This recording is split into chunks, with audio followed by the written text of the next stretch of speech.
Good morning, ladies and gentlemen, and welcome to the Scott Stedman podcast. We have an exciting episode today, an episode that is very relevant to our times, and that is AI, artificial intelligence, and how the church feels about it, and some ways the church can use AI, both for good and for bad.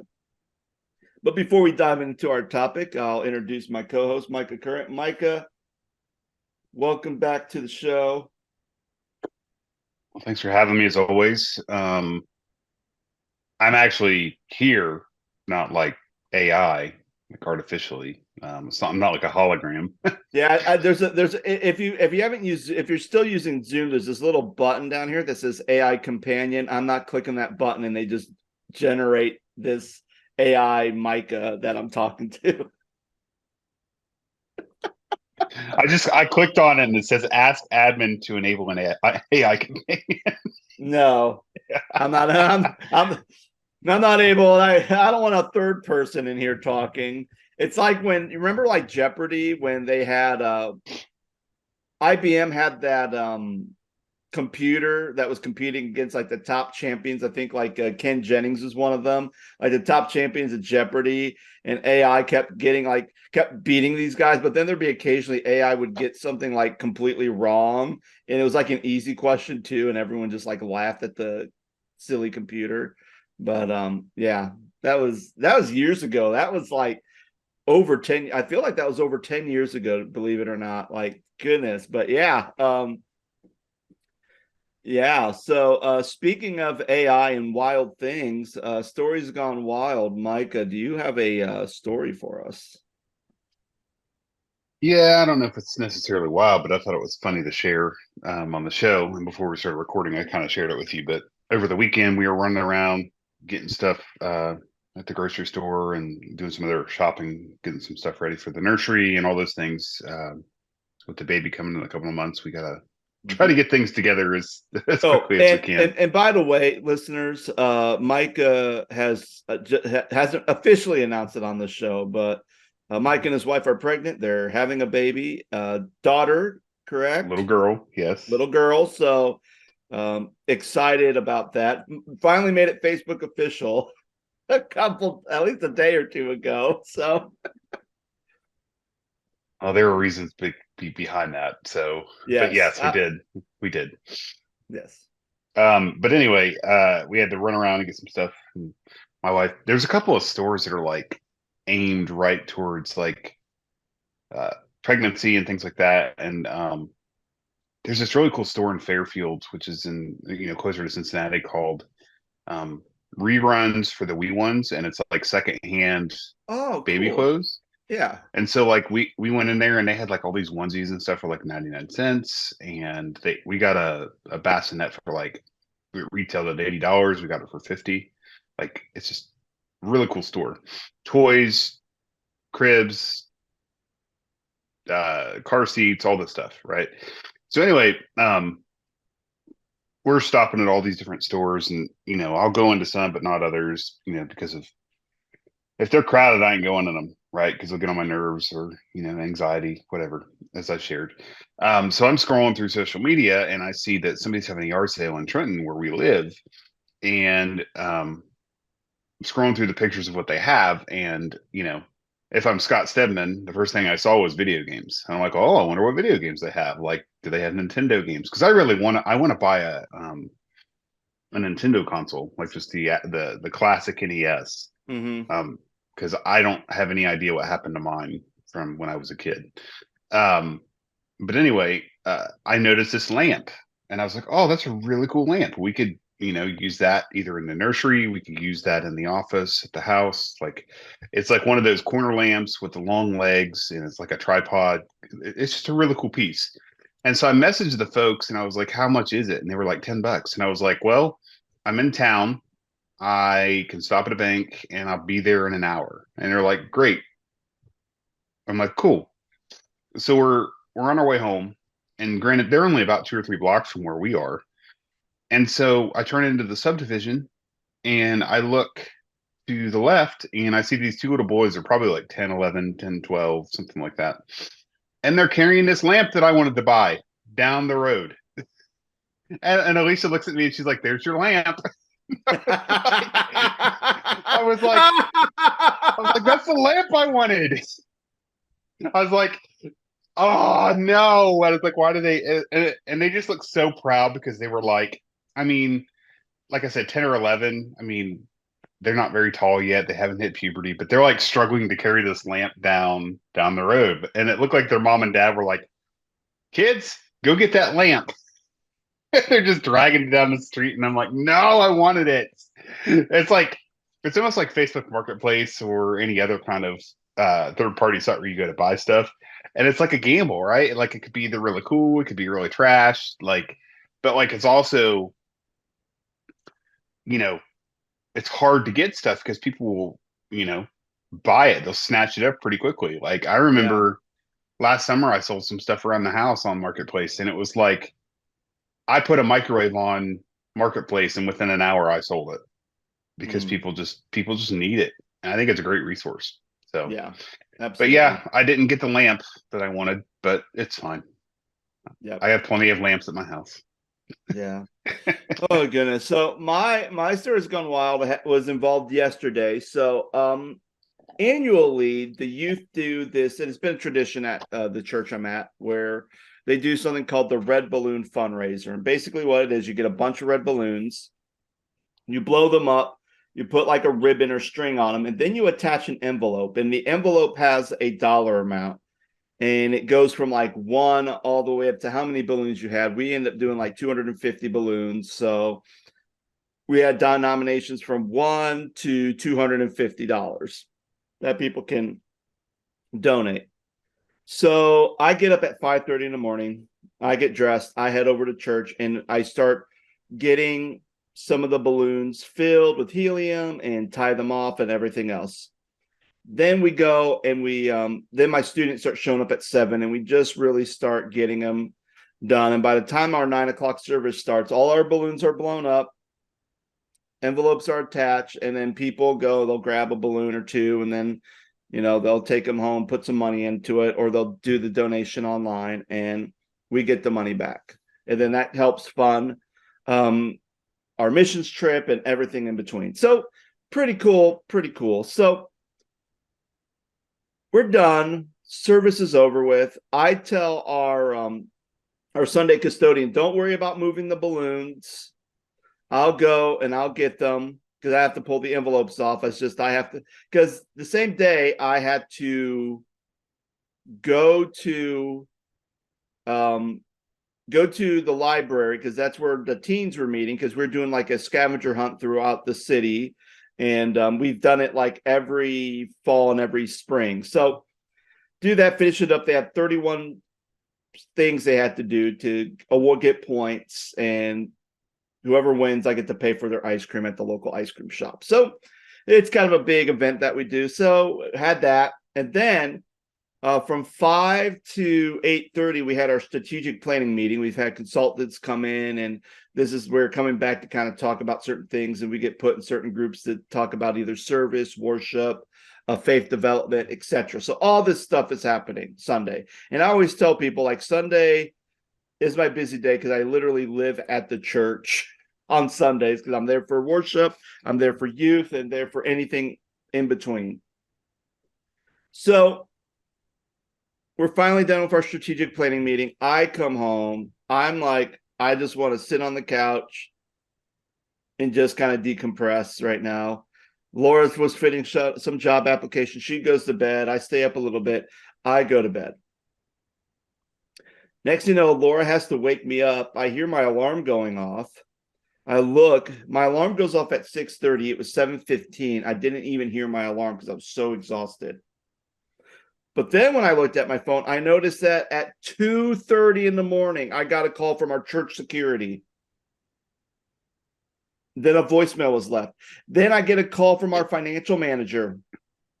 And then I get a voicemail. So I'm like, okay, what the heck is going on? So I open it up, and I see I look at the voicemail from our financial manager saying, hey, do you think you could go over there? Because the police are on their way to the church. And I didn't know if you would be able to get over there. And I'm thinking, oh man, I didn't even hear it. Like, And again, like my ringer's on, like I should hear this, but I was just so exhausted from the whole day that I completely fell asleep. So I'm thinking, okay, well, who would be breaking into the church at 2:30? And then I realized, I bet you anything, it was those darn balloons that are still floating, triggering the sensor, and that's why the alarm was going off at 2:30. And I truly expected, because then I went over there to check because I saw someone reset the alarm, and I'm like, okay, well, who's over there now? So I went over there to check, and it was one of our preschool teachers. And I went around, I'm thinking, man, I'm going to expect like all these pop balloons on the ground because the police were in there just like popping the balloons. But no, they were still there. They're all on the ground. They're still there. I'm like, all right, well, there he goes. So so I have to, when I get to, after we're done podcasting, I've got to go over and apologize to the business manager. I hope she didn't have to come over to the church. Hopefully she realized, I bet you it's those darn balloons. We should do a Uh, podcast on like the craziest alarm systems we've had at churches. Oh my gosh. Yeah. But anyway, but that was my storage gone wild. So today we're going to be talking about AI and in the church. And I think it's an interesting concept. Micah, have you used any AI? Like, have you used like any type of AI, like art generators or chat GPT or anything like that? Yeah, so I've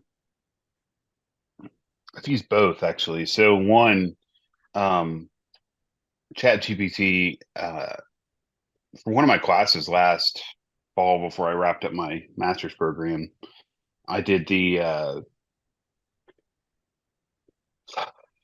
forget what the class was actually called, but it was all about ed technology and stuff in the classroom, and that included Chat GPT and other programs using Mm-hmm. artificial intelligence. Um, but I've used Chat GPT a lot, um, for cover letters, for jobs that I'm applying to. Um, I plan on doing a doctorate in the future. I kind of know what I want to talk about. And so if you type in dissertation outline in Chat GPT, Mm-hmm. it populates an entire outline. Um, and I'm not saying like that I'm using that to cheat or anything, but like it literally just generates, an outline for you. And so like I can base ideas off of that outline, etc. And then in respect to graphic design and art, stuff like that, like uh I know that not Photoshop, well, Photoshop, but Adobe Creative Suite and other programs like Canva have an AI creator studio where they Mm-hmm. can help populate images and give designs and things like that. And I've used that in uh, some graphic design stuff that I've done as well. Um, I'm kind of curious to hear what you're hearing about AI in the church and what they're using it for in the church. Okay, yeah. So I know one of the things that I've been having a conversation with AI has to do with, me doing my doctorate, because Ashland ended up updating their student manual, basically saying, hey, when you're writing your papers, you're not allowed to use generative AI. And it was actually interesting because we were talking about that with our professor. And our professor, and it's kind of interesting because there's a professor within the Church of God, at least a buddy that I know whose family is very close to mine, and was professoring down in Florida as a professor, and kind of said how he's retiring because, and I think one of the reasons was due to age, but I think the other reason is because of the AI thing. He goes, I don't know if I can deal with this. Like, I think it'd be too hard to figure out what to do with AI. And plus his doctorate's like in preaching. So so his big thing. So that would be, he said it would be very hard to kind of figure out like, oh, what to do. But then I'm talking to my professors and they're saying, oh, we'll know if you're using AI. And one guy goes, well, how would you know? And he goes, well, very simply, we could read your paper and we could read and we go, okay, this sounds like Scott. This paragraph sounds like Scott.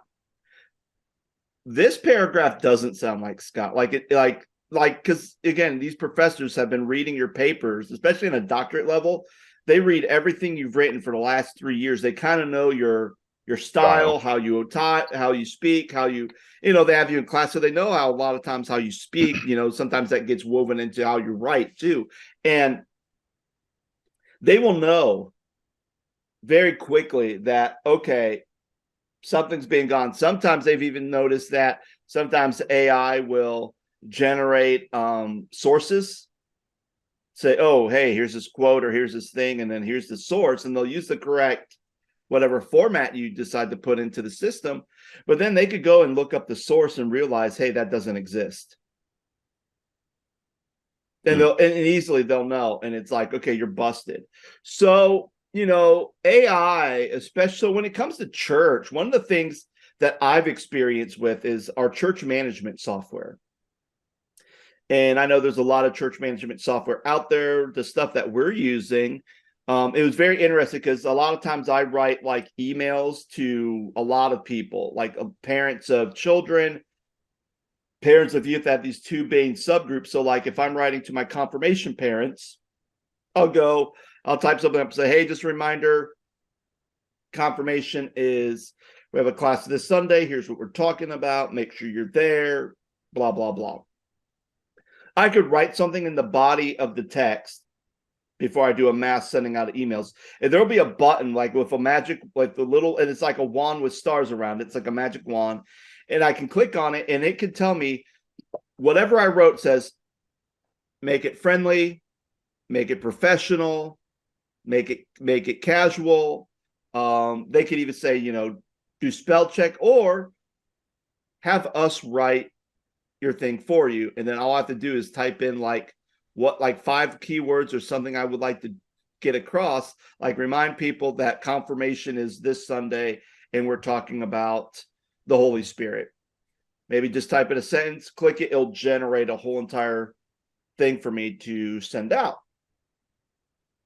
And then after that, it's done. And then I can just click.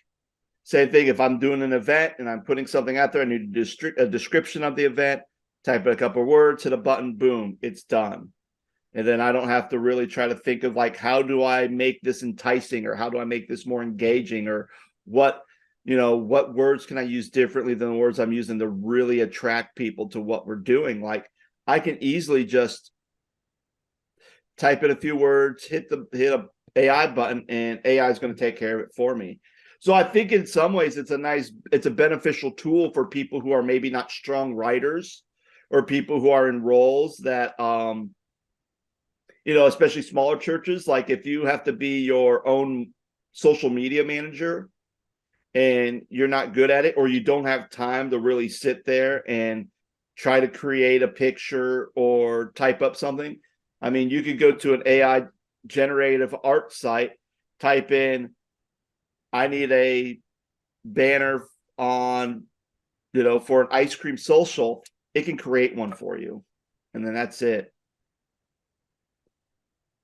Yeah, I mean, it's interesting. Like when I'm applying for jobs, I'll type in a description for, I don't know, assistant director of whatever, right? At Miami or UC or whatever. And it'll populate a letter for me, like a cover letter. I don't use the text from cover, that they give me. I will copy and paste that into a document and then I'll kind of edit it and make it my own. Yeah. But, some people are certainly using it just to get by. And I've seen these crazy videos where these college kids are in classrooms and they're sitting in a lecture and they're literally just using chat gpt or some other AI to like record the lecture, and it's like a video of like the computer screen like side by side with like two things open. One's like AI and the other is like a homework generator. So like on one window they're like recording whatever the professor's saying, and then in the other window it's like doing their homework for them and they're not even doing anything. That, is a little fishy if you ask me. Um the I think it can be used for good and decent things, and it's a cool tool to have, but like, um certainly we're having the conversations in higher ed right now of like how do we gauge AI, and when is it acceptable to use it, and when is it uh okay, and when is it considered plagiarism or cheating? I mean, I remember when I was in seminary, and like I wrote a paper, an exegesis paper, and as well as I do, exegesis papers are long papers, and you got to really check your notes and your citations and everything. And they took plagiarism really seriously. And this is 10 years ago or so. But like, I put a footnote in there wrong, and the professor gave it back to me. She's like, I can't take this because it's plagiarism. And it's because I put the footnote in there wrong. And that was before AI was ever a thing, as far as like to what we know of it now. Um, it's kind of, in regards to the church, it's kind of interesting to see, like, could you, and I'm sure you could do this, but like you could type in, give me a sermon on the sermon, give me a sermon on the Sermon on the Mount, and it'll Oh, populate an outline for you. And um, I can do it right now. well, I'm sure you could, uh, but I'm wondering, does that does that water down the gospel, and does that water down your ability to communicate to people? And it's like, okay, if I'm just chatting, chat GPTing this outline for the Sermon on the Mount, and then I get up on Sunday because I didn't have time to write a sermon, or I didn't want to write a sermon, I just sit up there just to read what chat GPT produced for me. um it kind of waters down the gospel. Yeah, You did it, didn't you? I did. So it's still typing it, but I'll read it to you. Here we go, right? Ladies and gentlemen, brothers and sisters, today we gather to reflect on one of the most profound teachings in human history, the Sermon on the Mount. Hold on, it is delivered by Jesus Christ. In this sermon, Jesus offered timeless wisdom and guidance, shaping the moral fabric of societies for centuries. Firstly, let us contemplate the significance of the setting. Jesus ascended a mountainside, a symbol of transcendence, signaling a departure from the mundane concerns of daily life to a place of spiritual elevation. It's here that Jesus, the embodiment of divine wisdom, imparted teachings that continue to inspire and challenge us today. And Hallelujah. oh my gosh. Well, and here's the interesting thing about this. And I think this is going to be one of the temptations, because before, one of the temptations that pastors had to deal with was plagiarism. And one of the things I would say about that is I remember when I was looking for a church, I actually had a phone interview with a church out in Missouri. And I was talking with them, and we're talking, things seemed good. And I just kind of asked, like, oh, they're talking about how they had to get rid of their pastor. And I'm like, oh, what happened? Like, why did you have to get rid of him? And they said that this pastor was here for, a lot of years, a number of years. Everything started to grow, was very kind of charismatic person, had a good energy. But there was one time where a elder was sitting there and was hearing the pastor speak, and he goes, huh, this message sounds very familiar. So sure enough, as he's listening to it, he's kind of like thinking, where I know I've heard this somewhere. And then he realized, oh, he heard it from, like, this is a Francis Chan sermon. So he kind of talked to the elders about it, said, hey, here's what's going on. There's some other elders who recognize it. So they go and they have a meeting with the pastor, and they said, hey, we noticed your sermon last Sunday was a Francis Chan sermon, but you didn't put anything attributing it to Francis Chan. You kind of made it your own, which is plagiarism, which is being dishonest. And, from the board perspective, they felt that was being dishonest. So the pastor said, oh, I'm sorry, blah, blah, blah. Yeah, I was busy, it was just a busy week. I had a bunch of stuff going on. I didn't have time to really write a sermon, so I did that.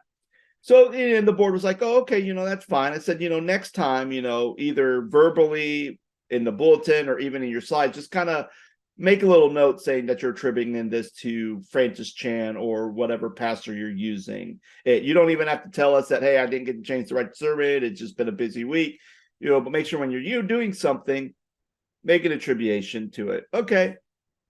Had that meeting, fine. 3 months go by. Next thing you know, hey, this is sounding familiar. They checked it again. Hey, you're plagiarizing. Pastor starts now. This time, pastor's not being like, "Oh, I'm sorry." He's like, "Well, I work hard and blah blah blah." Just started doing that. So eventually, it got to the point where they decided, they're going to let the pastor go and then it was interesting because then after the pastor left, they were just curious, so they took the one guy. Apparently, he takes his notes and he always has them. So he has like all his notes in the bulletin that he gets. So he went back to previous bulletins he had and he just started typing in the name of the title of the sermon. And sure enough, Matt Chandler, Francis Chan, like was pulling up all these things. And he goes, for the last 5 years, this guy was ripping off other people's messages. And, the thing is with AI, like I did, like I put in Sermon on the Mount, and I mean, it didn't give me everything, but again, it gives a summary because at the end, it doesn't give me the full thing. It says, furthermore, Jesus provides practical guidance on prayer, fasting, and the proper disposition of wealth, all aimed at cultivating a life of authenticity, integrity, and devotion to God. In essence, the Sermon on the Mount serves as a blueprint for Christian living. And you can read this, and I mean, how often can a pastor literally just say, "I don't have a sermon, I don't know what to preach about, I'm going to type something in Chat GPT on a topic I want to preach about," and then get this popped up on. And not only that, but then most people probably wouldn't even know, especially if you're a new pastor. Like if I was to do it, people like, "Oh, this doesn't sound like Scott because Scott doesn't talk like this. This is weird." Like they would know. But I mean, that's a temptation. You could just go in there, say, AI, type me a sermon, and it'll type you a sermon, or at least a short one, and then you can just expound on it a little bit more, which I guess that's going to be the temptation, because maybe you might be someone like, man, I really need a couple ideas of, I feel God's leading me to talk about this topic, but I really don't know how to approach it. You can easily say, sermon ideas on the topic of addiction. And it may give you some ideas. And if I have those ideas, I may say, okay, I like this idea. I'm going to take that and now I'm going to use and then I'm going to now write my sermon based off a suggestion. I think that's a little bit different, and trying to use that as an aid versus write a sermon on addiction and then I get this whole big couple page printout of this, and then that becomes my sermon for the week. I mean, I think in some ways that's being dishonest because I'm not making any of changes. I'm not doing, the brunt of the work. It's like, okay, I have some assistants, but now 90% of the work is me writing it, putting in the scripture, studying it, doing all that. I just needed a gentle push in the right direction. And Chat GPT was the one who was able to do that. Now, does that make sense? Yeah, and I think there's a big difference in like using that as an aid and plagiarizing somebody's sermon. Oh yeah. And using, somebody else's work and somebody else's word. Now, if you're giving them credit, like you're saying, that's one thing. But if you're like ripping off somebody's entire sermon, like, hello, um, that's not right. But have you heard about like we've I don't know if we've talked much about curriculum for like Sunday school or youth ministry or children's ministry, like, Think Orange or other Yeah. curriculums that are out there for church ministries. But have you heard of churches using curriculum like canned sermons before? Like if they have like they just buy the curriculum and then they study the curriculum and then that's their sermon series. Have you heard of that? I led worship at a church a couple years ago where they were doing sermon series, and I'm like, this sounds kind of different, but like they told me they bought the curriculum online and then it gives you like a month's worth or 6 weeks worth of sermons, and then you basically just take that content and then make it your own. They Yeah. give you the theme, they give you the outline, and you just make it your own. And you just follow the outline. It's no different than if like you were to have a book and you're teaching a class. Have you heard of stuff like that? Yeah, and even through like Logos, which is a church Bible software, um, you can even go on there and you can like type in a topic, and they'll give you stuff through like the books and stuff that you have through there. But then they also have a sermon portal where you can look at sermons of other people who have published their sermons through Logos, and you can look at their stuff. There's even a website. I think there is a website called I want to say it's like I don't want to say it's nothing generic. It's not generic like sermons.com, but there was something where you could go on there and you could find a sermon on something, and next thing you know, it's like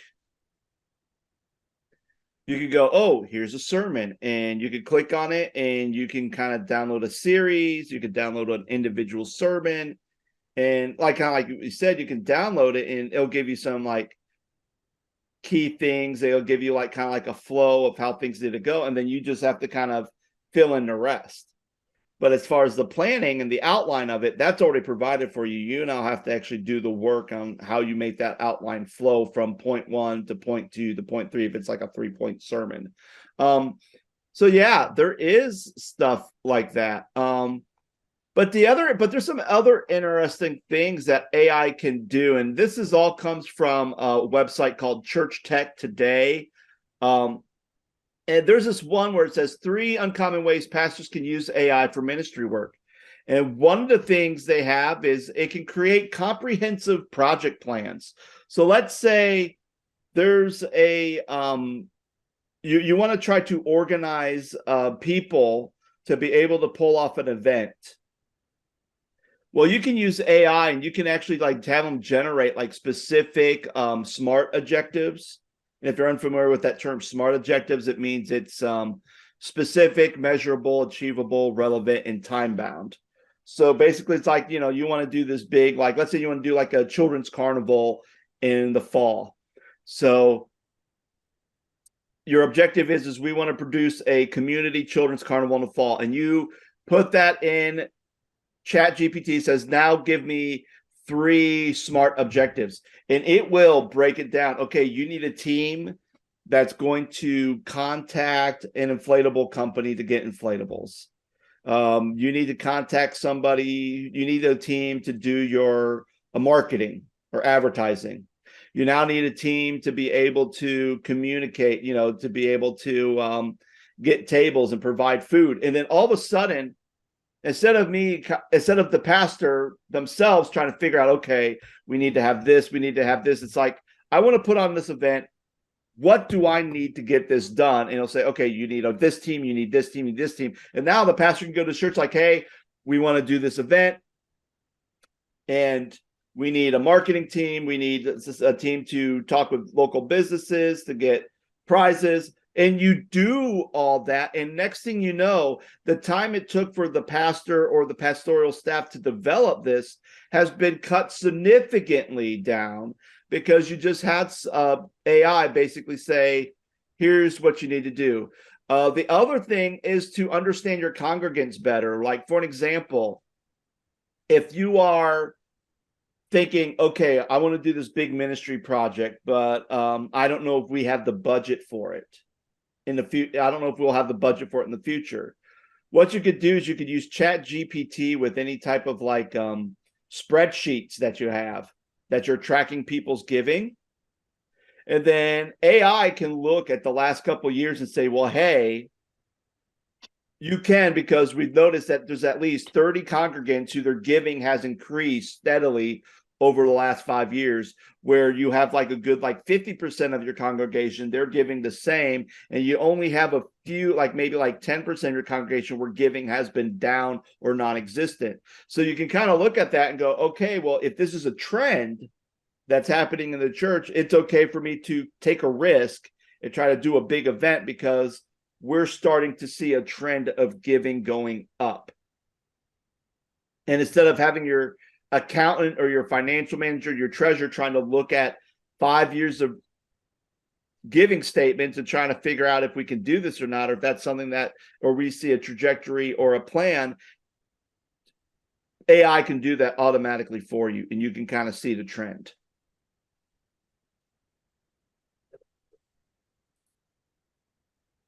I can definitely see the benefits to it.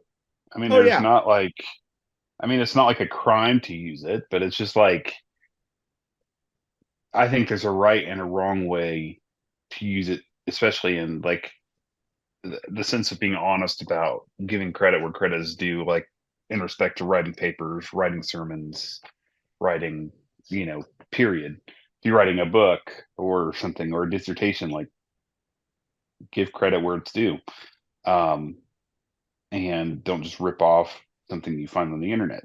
And yeah, so, um, but in respect to church work, like, yeah, like, I mean, if you can make your life easier and if you don't have the staff or the means to cover things like marketing and advertising and social media and budgeting and spreadsheets and outlines for meetings for, your elders and yeah, Christian education and staff, and if you have a small staff, like all of these things can uh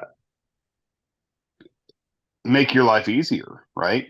mm-hmm. And cut down the stress of your job significantly. And like, I'm all for that, right? Like, if I can make my life easier at work, then let's go. Yeah. And it's interesting because even within the website Church Tech Today, there is another article because they have this whole hub on AI. And the name of this article is generative AI through the Christian theological lens. So they're like taking a theological approach to AI, and um kind of the basis is, it's basically breaking it down to, well, we have to understand that we are unique as human beings, that we are created by an intelligent designer who made us wise. We made us in the image of God. But then he also says that, and here's the thing is, they're using Genesis 2:15, that we're supposed to cultivate and keep creation, meaning that when there's technological advances, that as humans we are appointed by God to cultivate that. So how do we become good stewards of technology, and especially good stewards of AI? And they kind of list a couple things. They talk about, they use Proverbs 16:18, that's saying that, unchecked human pride is the downfall of man. So they talk a little bit about, self-awareness about the limits of human capacity for innovation and ingenuity, about how we can have stewardship with AI. They also say caution regarding technology's risks and flaws and humans' tendencies to overestimate our power to self-contain ourselves. And then the awareness of the potential of AI to spread harmful misinformation and make dangerous decisions with permanent and destructive outcome if employed without proper discernment. So even they're saying, yes, AI, theologically, according to this author, is a good thing. And you can make a case theologically that it's a good thing, but you also have to not be so dependent on it. Because, I mean, again, if you're doing sermons, the next thing you know, it develops a sermon series, and you're saying stuff that can be very harmful to people, or may rub your target audience the wrong way, or even though you're maybe quoting something that's not even attributed to that person because AI got it wrong, then not only is it going to be painful for you because someone's going to call you out that you're not writing your sermons, you're having a robot do it, but then the message that it's producing is actually harming your congregation. So you have to be very careful. And I think, again, it goes back to integrity. Like, even like, a lot of times I've had people say, or professors say, you can't use Wikipedia as a resource for your paper.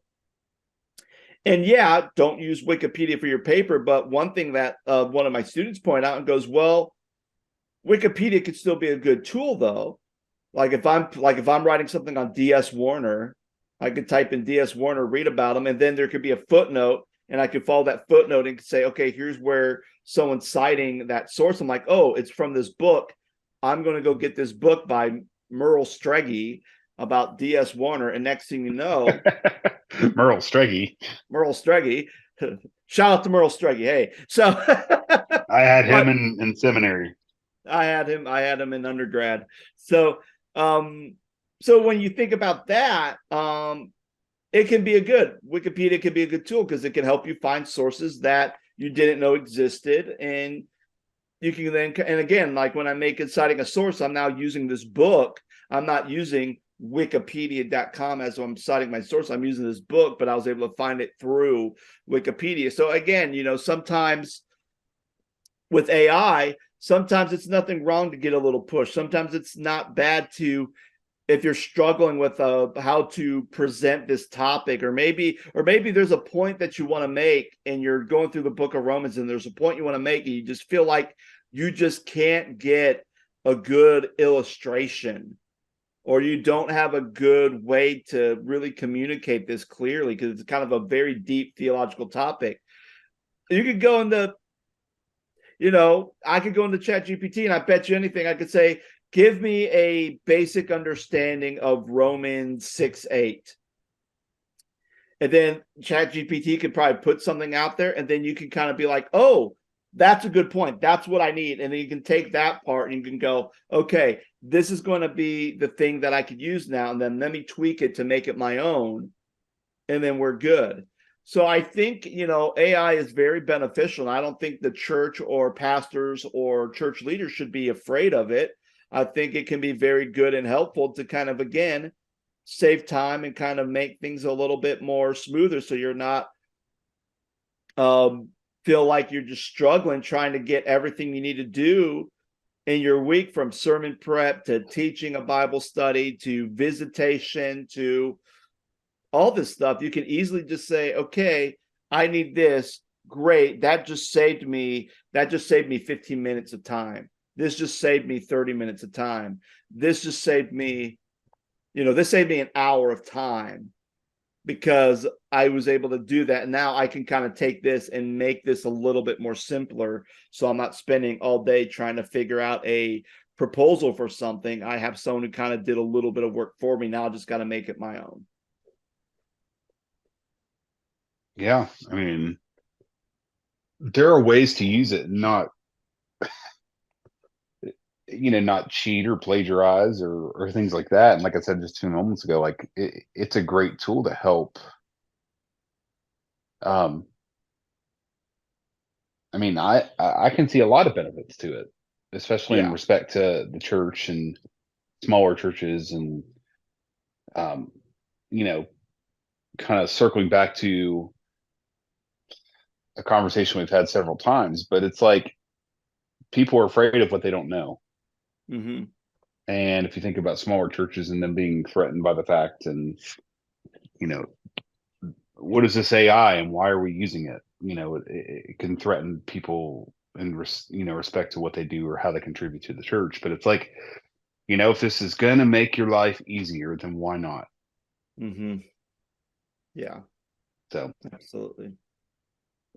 Well, friends, what do you think? Are you somebody who's a church leader and you use AI to kind of help you with your weekly work? Are you someone who is objectively opposed to AI? We would like to hear your comments. You can go ahead and put something in the comment sections wherever you listen to this podcast, or you can send us an email through our website, thescottstedman.com. We definitely appreciate you.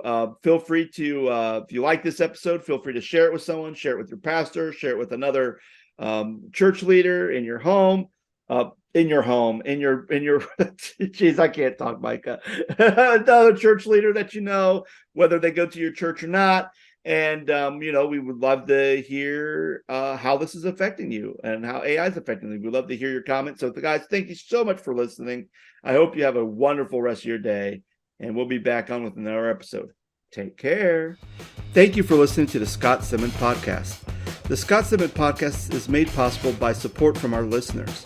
We thank listeners like Patty and Scott, whose support goes to this podcast's continual growth and maintenance. If you want to support this podcast, you can do so in a number of ways.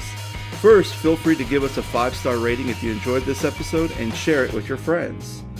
If you'd like to financially support the Scott Stedman Podcast, you can go to the website ko-fi.com/the Scott Stedman Podcast. That website again is ko-fi.com/the Scott Stedman Podcast. Thank you so much for listening.